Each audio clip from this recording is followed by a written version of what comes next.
welcome to Indivisible. Indigo Indivisible. This is our second town hall, and I'd like to introduce Lindsey Graham and Tim Scott, who graciously declined to attend. But we have our questions. We're a group of individuals just wanting to get our thoughts out there and share with each other, which I think is great. This is a non-partisan group, actually, and we're not rowdy. We're not going to throw stuff at one another, but we can show our enthusiasm for our thoughts. I have a couple of announcements before we start with the questions. There's a social gathering by Indigo Indivisible. It will be held on July 24th from 6 to 8 p.m. at the Quad. The Quad is a new restaurant on Pettigrew. It's Quigley's. It's sort of an outdoor venue, but they have food trucks and they sell beer and other stuff there.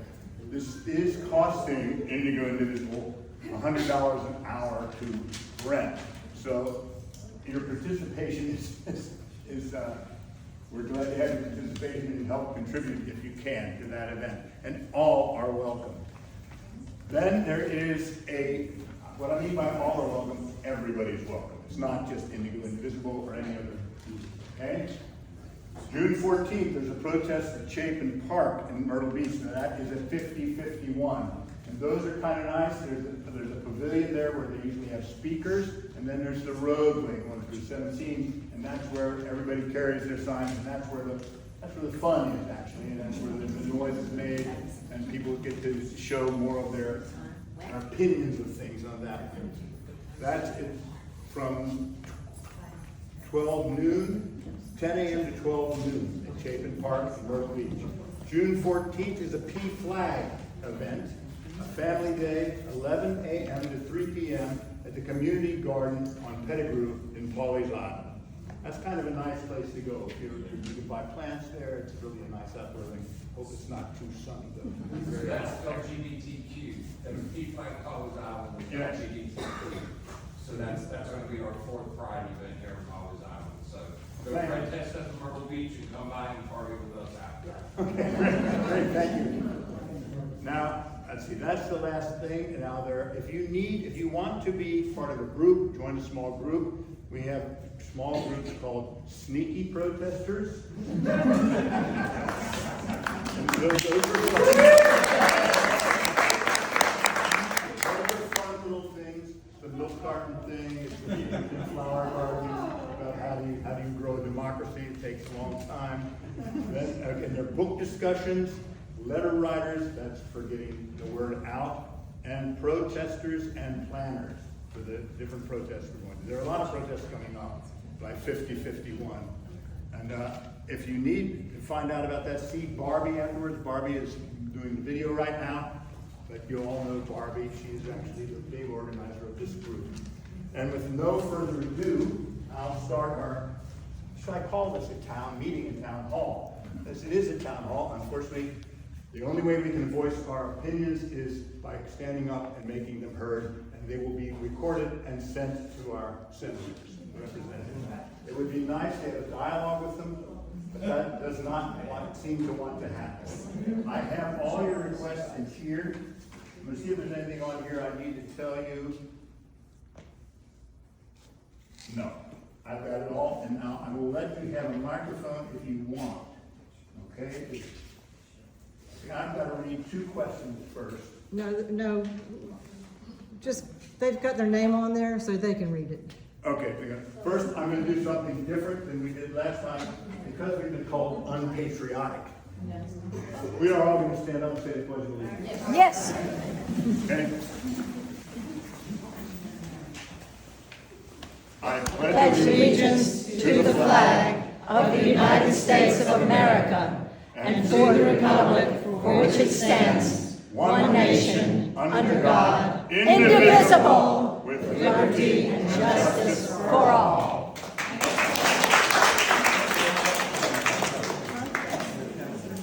Big hands.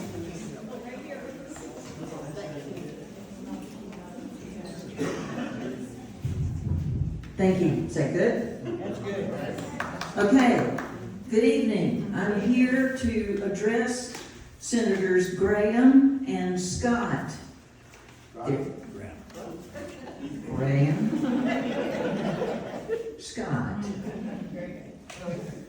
Senators, both of you received invitations to this town hall event through email and certified mail.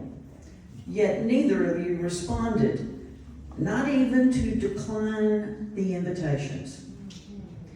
Those of us here tonight would like to ask questions about your congressional service, your votes, your actions, and even your silences.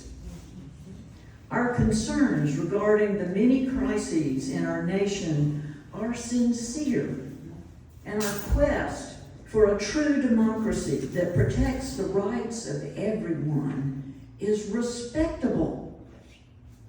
We would like to know why you think it is acceptable to ignore large groups of your constituents, to avoid communication, and refuse to even listen to our questions.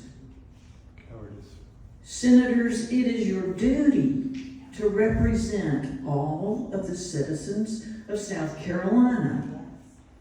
So how do you justify this level of disregard?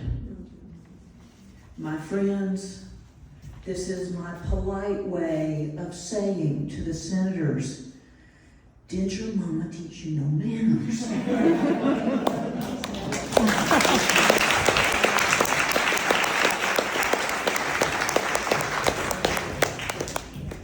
Thank you very much. Mark Baird. You want this, Mark? I don't think I need the microphone. You don't need that. I don't need to see that. Senator Scott and Senator Graham, I'm gonna stand here and ask the same thing I've gone to DC to speak with both of you about. While our community is under attack, what are you gonna do for the rights and stand up for the marginalized communities, the LGBTQ and the other communities? Right now, budgets are hiding anti-LGBTQ legislation. Right now in our state capital, Columbia, from inside of the Capitol, they're trying to sabotage almost $4 million in funding so that they will repeal the ban on conversion therapy. What can y'all say to that? Thank you.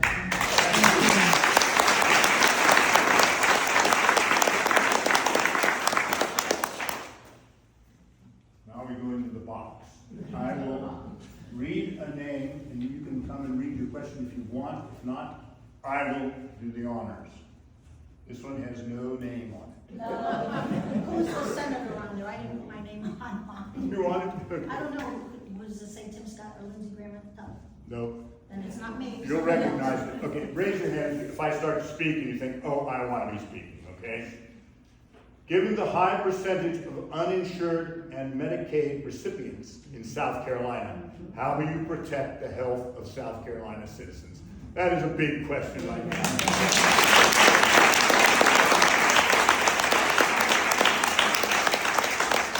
I'm going to save all these on the side, and perhaps we will do type these up and make sure they get them also in print. Can I just piggyback on that? Yes. Because we have a crisis, I'm a mental health therapist. There are 3,400 children in foster care in the state of South Carolina, and they all are on Medicaid. So what's gonna happen to those children? Their needs, their health needs, their medical needs. That's what I wanna ask them both, to piggyback on that. You don't care about these children? These are children. Right, can't defend them, can't speak for themselves. They can't drive themselves to the doctor And or the ladies emergency room. are here to speak for them. They should be speaking for these children. Yes, they Not should. cutting their-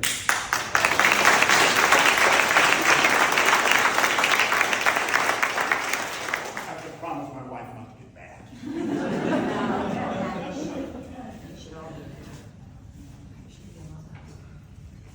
This is to Lindsay, but Lindsay didn't write. That's fine. There you are. You can read it. Don't you hit. Sure, go ahead. As a military JAG officer, which Lindsay was, officer, how can you just sit back and watch your president commit one illegal act after another, including defying court orders, denying citizens due process, and ignoring the emoluments clause every single day. Are you ever going to see him for what he is? The most corrupt president in our country's history.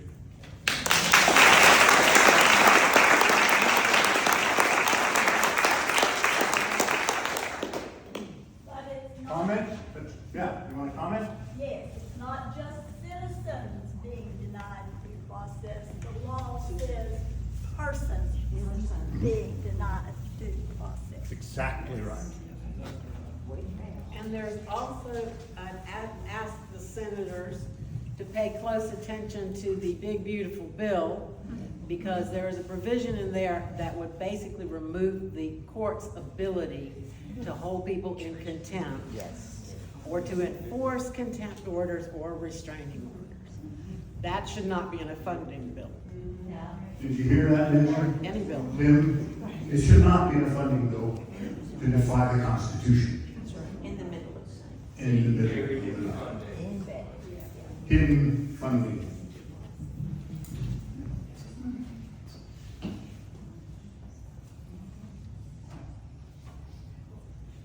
This is for Tim Scott.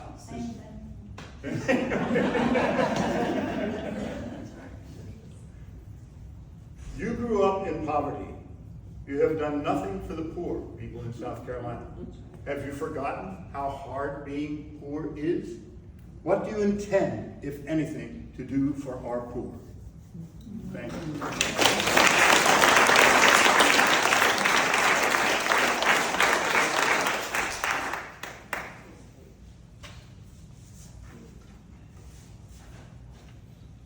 Nancy, you want to read yours? Okay. This is piggybacks on what Lynn said.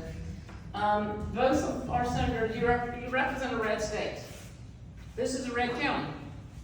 City of Georgetown elected a Republican mayor and 3 Republican city council members in our last election. So many of your people live here. Why wouldn't you be here to hear from your constituents?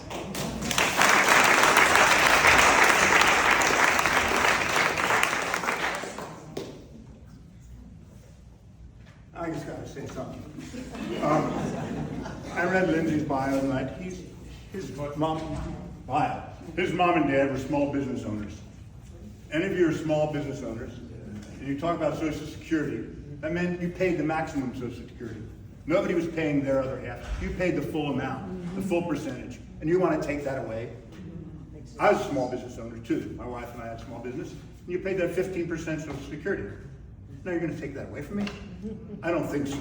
That's a bad thing. I would like to confront him about that. Okay. Sorry. Senators Scott and Graham, why have you given up your constitutional rights? As a co-equal branch of the government, you serve an important role, and you seem to have abandoned it. Please stand up. Yes.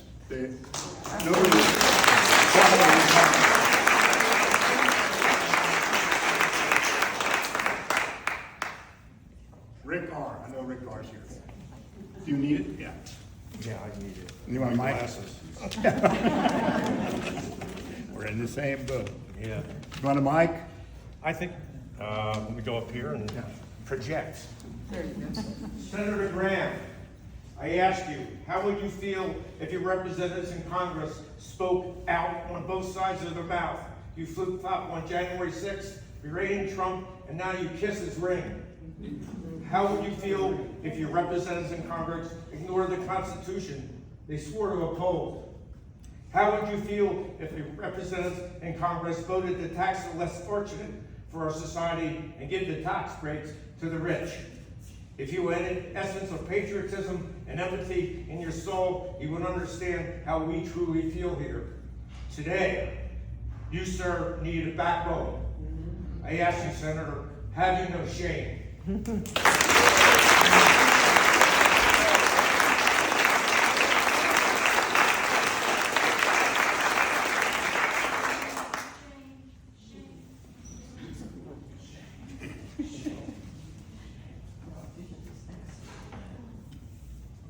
read this one too.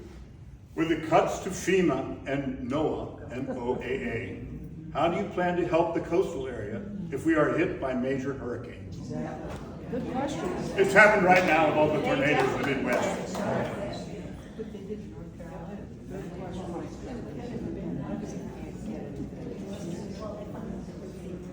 Kathy Rogan. Thanks, Kathy. Senator John McCain once said, and this is a quote, "We are an important check on the powers of the executive. Whether or not we are the same party, we are not the president's subordinates. We are his equal. We play a vital role in shaping and directing the judiciary in planning and supporting foreign and domestic policies. Our success in meeting all these awesome constitutional obligations depends on our cooperation among ourselves." For Senator Graham, as a former colleague and close friend of John McCain, do you agree with this statement? Why or why not? Thank you.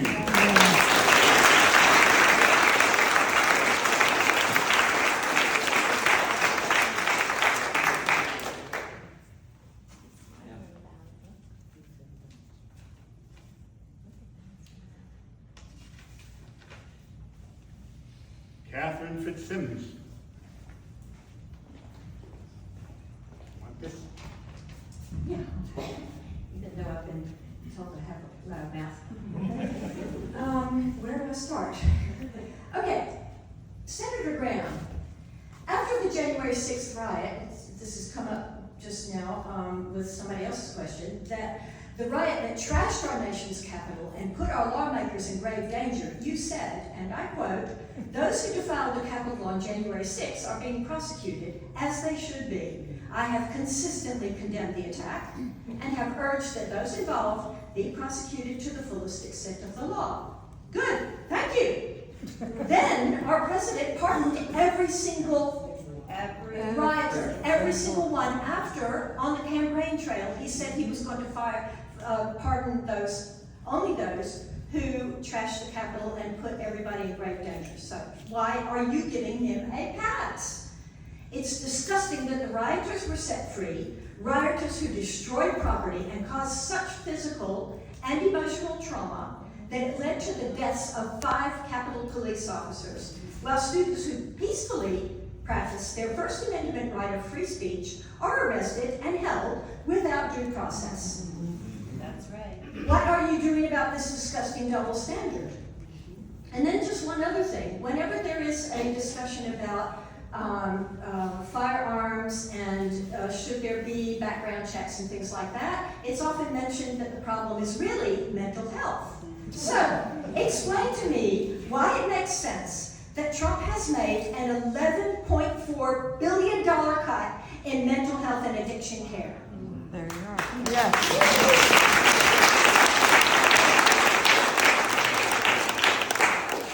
I urge you to grow a spine and stand up to him, this shameless, immature bully that is our president, and to his dozens of unqualified, sycophantic cabinet members.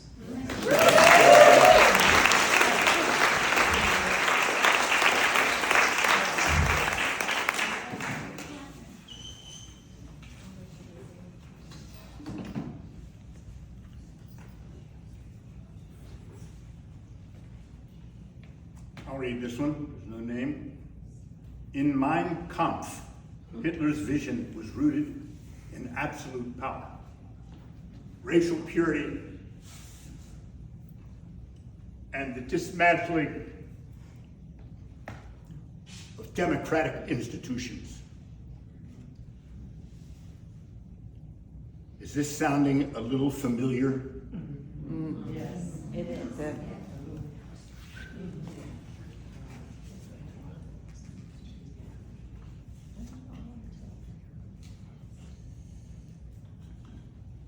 Lindsay, why are you and Mr. Scott hiding from the very people you represent?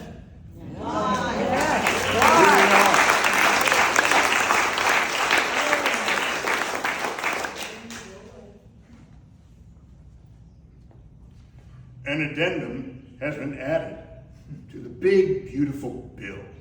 that would end judicial oversight as we know it. Are you kidding me? Are you kidding me? Is this eroding our American democracy acceptable to you and you? It is. It's not acceptable to anybody in here.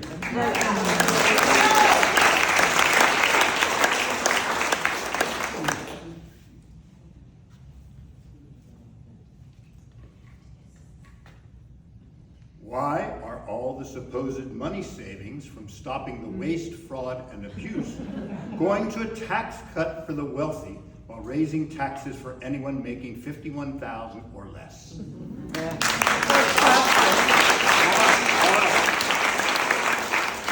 Seems like the poorest Americans lose on both ends. All the time.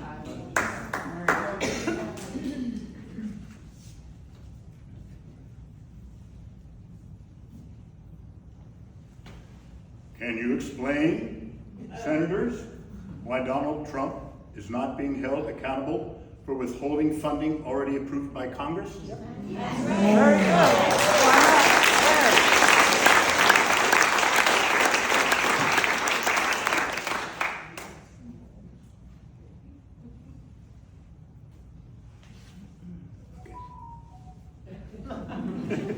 Okay, this is for Lindsay and Tim Scott.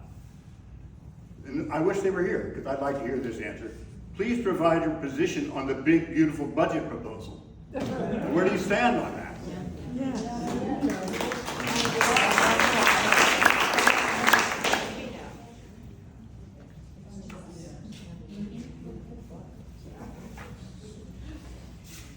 Senator Scott, please explain the rationale for the High Quality Charter Schools Act. What impact will there be for public school funding? They want to take it all away. That's the end of the questions. Does anybody want to speak? Because you're amongst friends here. Very much amongst friends. Oh, there's a question. You want to read it? I can read it? Yeah.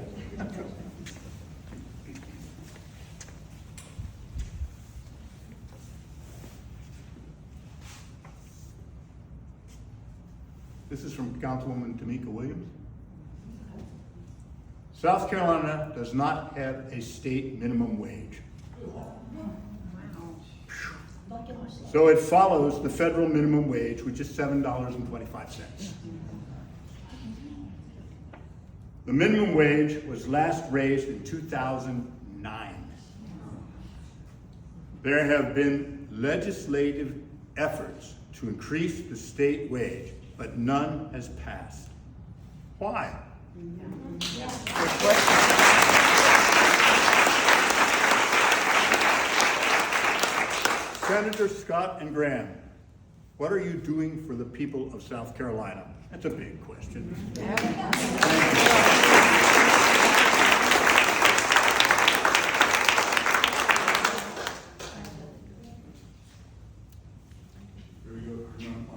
I don't need a mic, I don't think. I think everybody can hear me. Hi, my name is Jared Obi. I'm actually the current candidate for Georgetown County School Board, District 6. To kind of follow up on the question about education, I would like to ask the senators, if these efforts to undermine and to demolish the Department of Education in the United States federal government are to go forward and completely eradicate that, I'm wondering, since South Carolina as a state is a net importer of tax dollars, not a net exporter, and certainly we don't have the funding to appropriately fund our schools currently, what's the backup plan?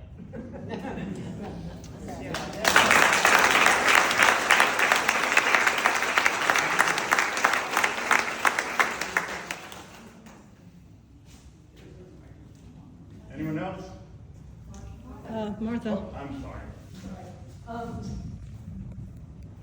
Many of the provisions in this so-called big beautiful bill don't meet the requirements for the reconciliation, which are supposed to be budget, financial related. For instance, the removing judicial oversight. So I'd like to ask the two of them, how do they stand on that? There are some rumors that the Senate will, Republican leadership will override the parliamentarian. There are rumors to that effect. I think Democrats are fighting that, but they don't have the votes. So where do you stand on that? I don't hear anything.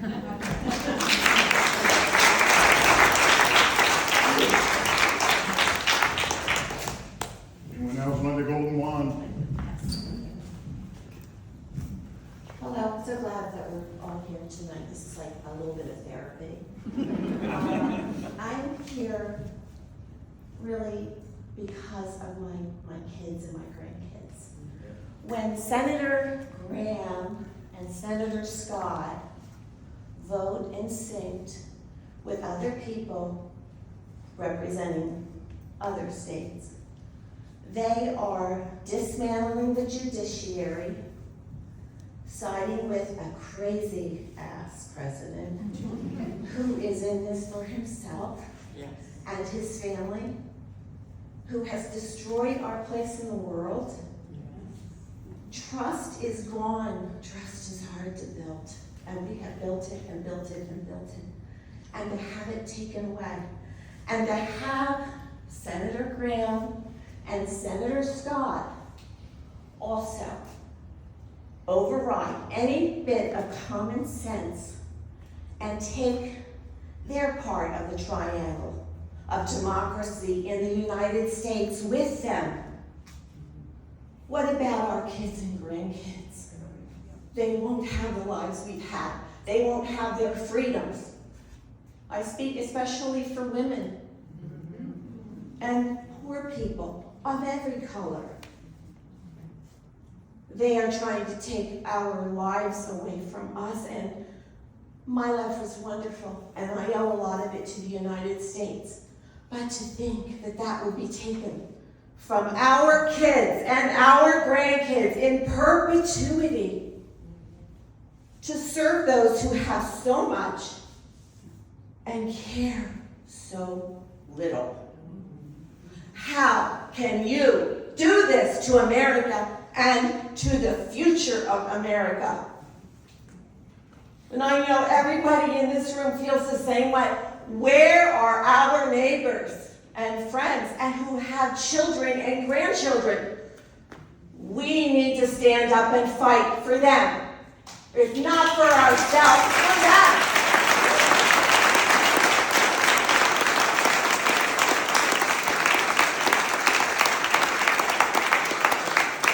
My forefathers died for this nation. I have relatives who served in the Revolutionary War.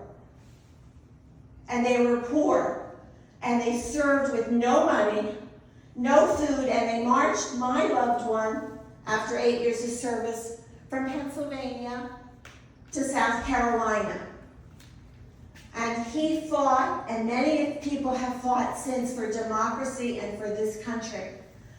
I pray to God that they are woken up, that he intervened somehow, because I cannot understand, senators, how you could help to dismantle the fabric of the nation that our ancestors and loved ones fought and died for. Give it up for what? Money? Power? They're giving up our nation, and we won't go with them. Please, for our grandkids and our kids, and the future of this great country, I ask our senators, elected representatives who chose not to come tonight to listen to their people, I ask them to get on the right side of history and save this country.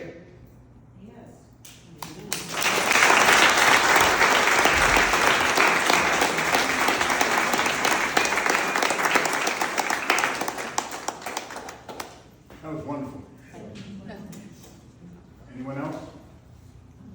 Yes.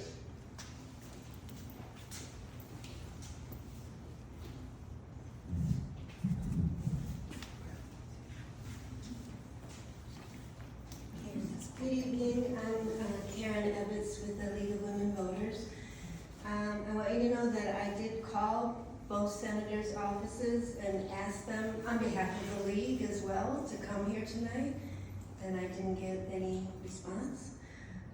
The League of Women Voters has declared that we are in a constitutional crisis. The League is a fairly conservative group. We're 100 years old, so for us to say that, it's significant. And I would like to know how the senators would respond to that. Do they agree?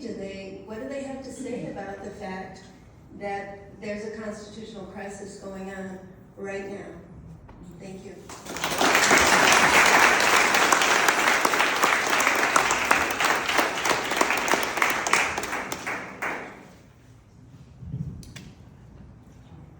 Thank you all for coming. Thank you all for being here, for sharing your hearts with us. Really appreciate it. And let's keep moving. Let's not give up. Not give up.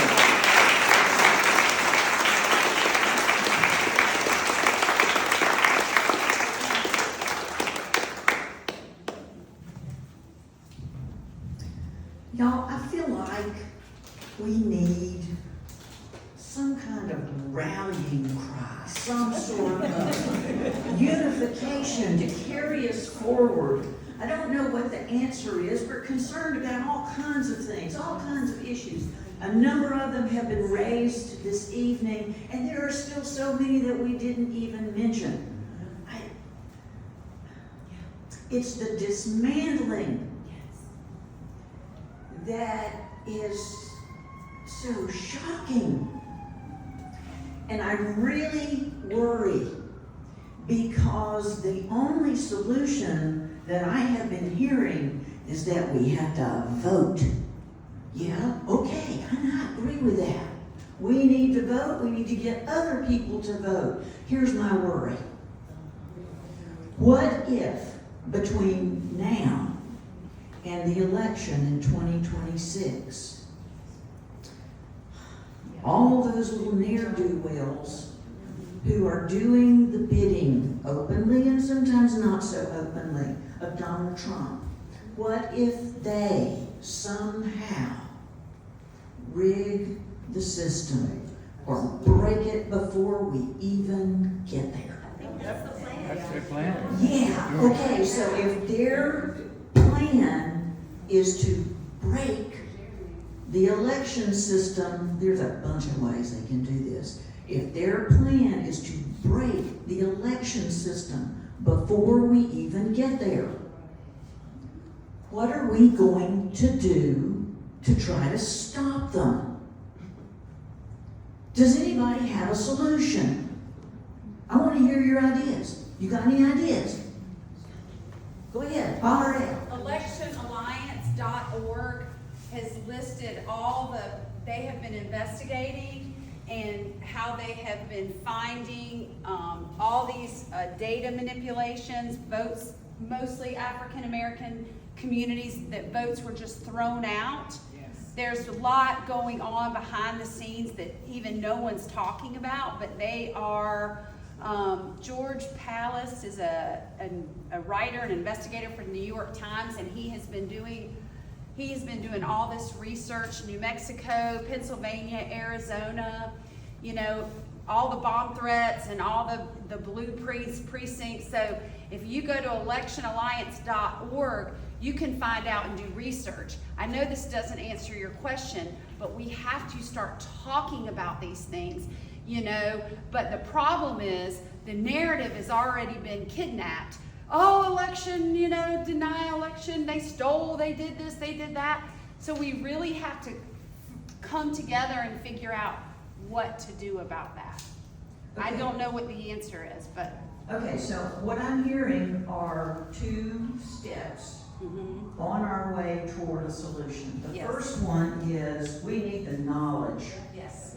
Okay? ElectionAlliance.org. Let's get ourselves informed. And let's get ourselves so informed that we can say it to other people. Okay? It's one thing to read information And it's entirely something else and far more forceful than to speak what we have read and learned and know to other people. We need to speak it out loud.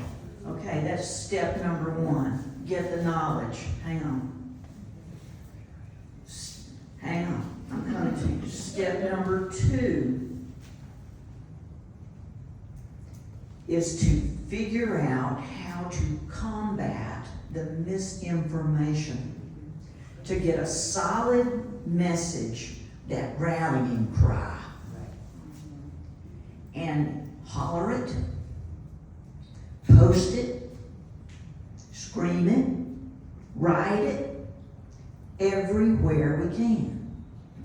I don't yet know what that rallying cry should be. Maybe we can figure it out, but that's step two. Okay, yes ma'am, Beverly. So, my feeling is this: I think we can all continue to do exactly what we're doing right now, but it doesn't seem to be ringing any bells in the Trump administration. People are out there every weekend, every day, protesting. What do you hear from the side is crickets. So, I think if you're the praying type, and I say if you are, because I'm sure there are people here who maybe aren't. If you're the praying type, you need to pray that the Supreme Court is going to get off their asses and do their job.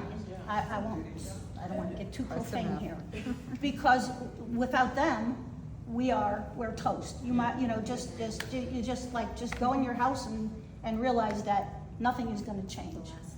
If they can't do their job, we are in trouble. And then beyond that, they're already talking about, people feel that even if the Supreme Court does their job, who's going to arrest Donald Trump? The marshals, they're saying, if the marshals don't go out there and grab him by his arms and put him in handcuffs and haul him off and do any of that stuff, what do? I think we just need to continue doing what we're doing and pray that everything falls into place, and that due process would be getting him out of the office and bringing back our democracy. Okay, step three is pray. Yes,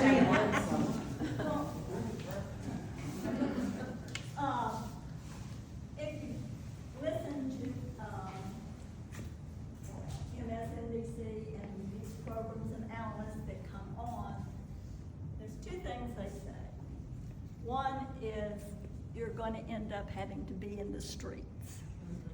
Okay, the other thing, which I think is very important, is not to get in silos of people who think like you do, but to remember that you're part of a community. You have children, they have ball games, they have parents, you have neighbors who are going away and might need their yard watered.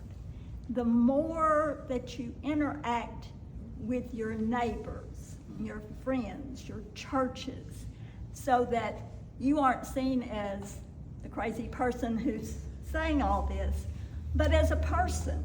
Thank you.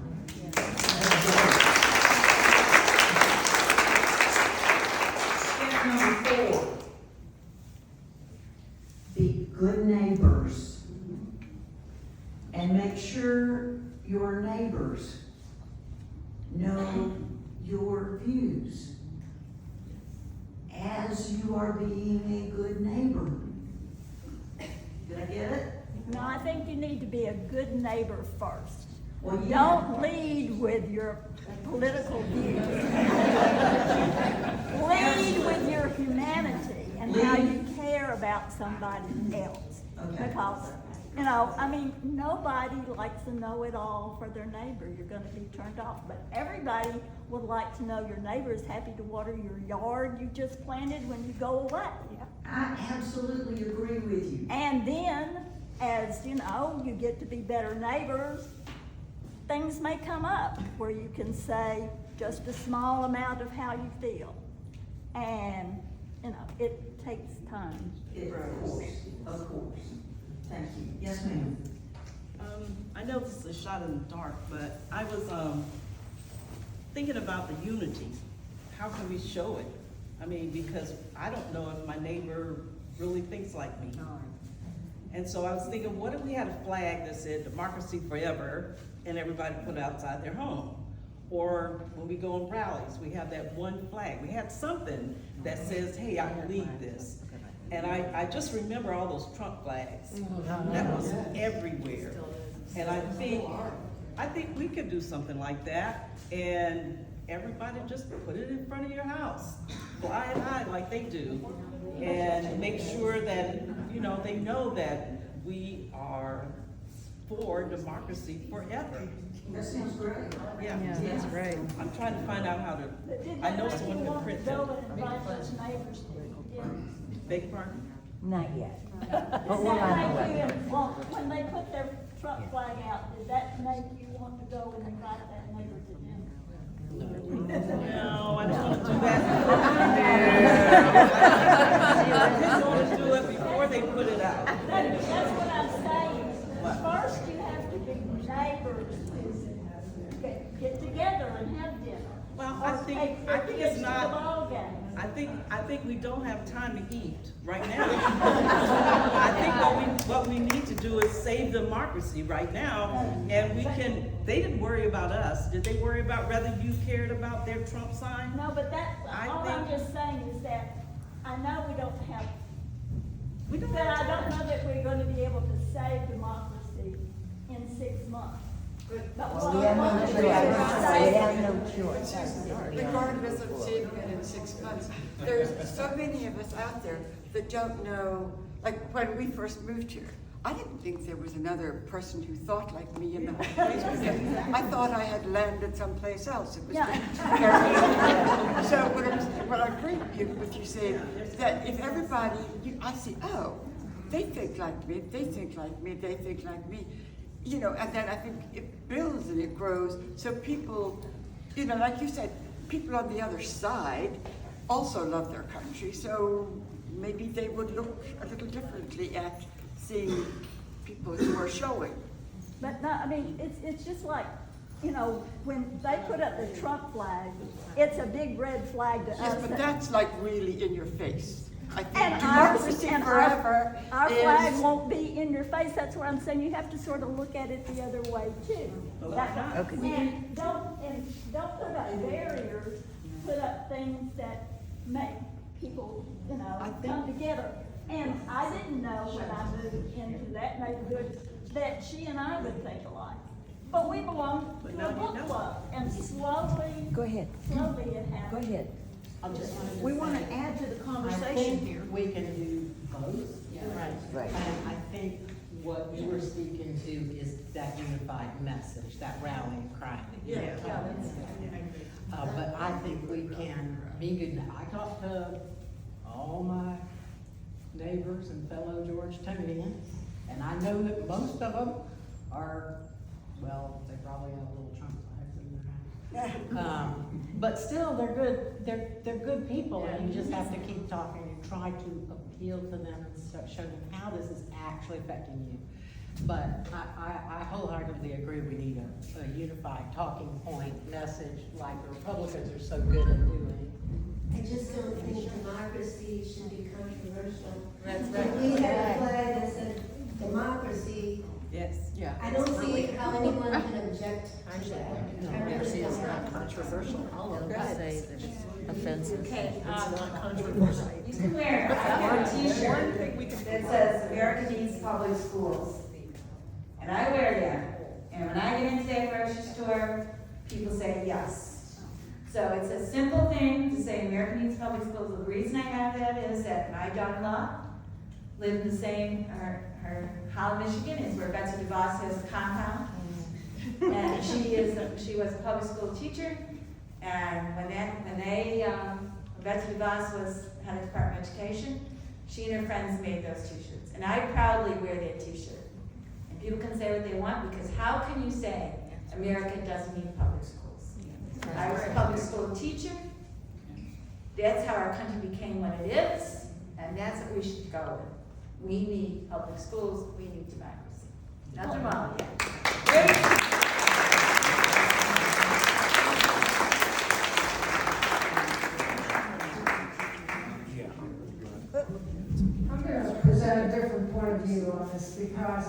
you think everybody agrees that democracy is the best thing for a country, you need to be educated. The people that wrote 2025 do not believe that. They believe that there is a ruling class that should be ruling the rest of us. And they want to keep other people marginalized and suppressed. They want women suppressed. They want people of color suppressed. They want immigrants suppressed. And they're very powerful and they're very wealthy.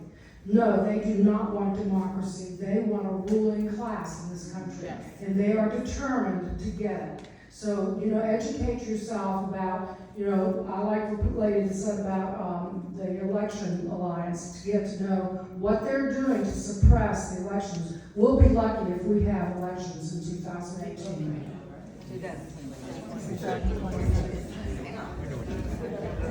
Are there others?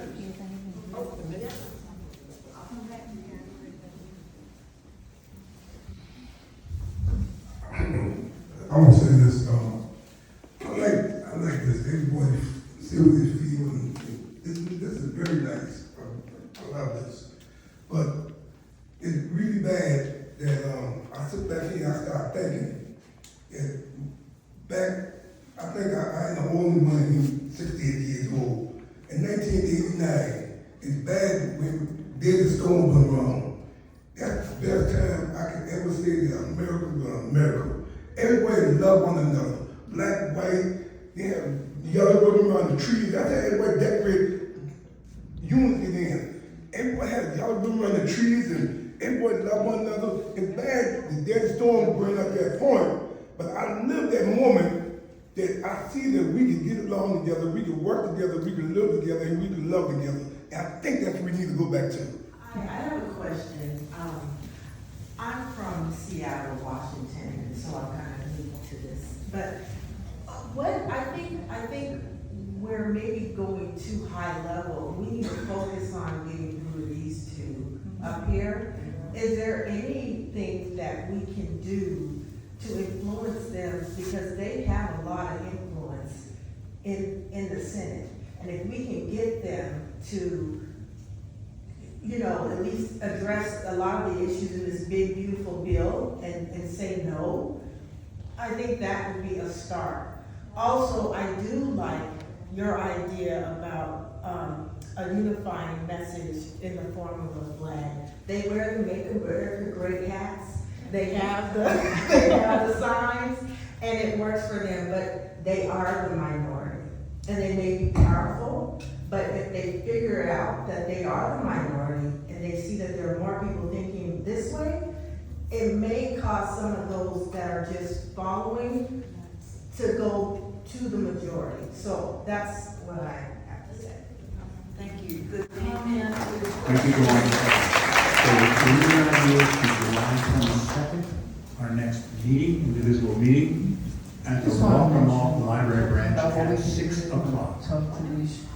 Yeah, it is. July? Yes. Okay, got it. Nobody believes me, but yes, it is. But what about June? Yeah, June is a social meeting, a social event. The social event. The social Okay, event. I told you about the social.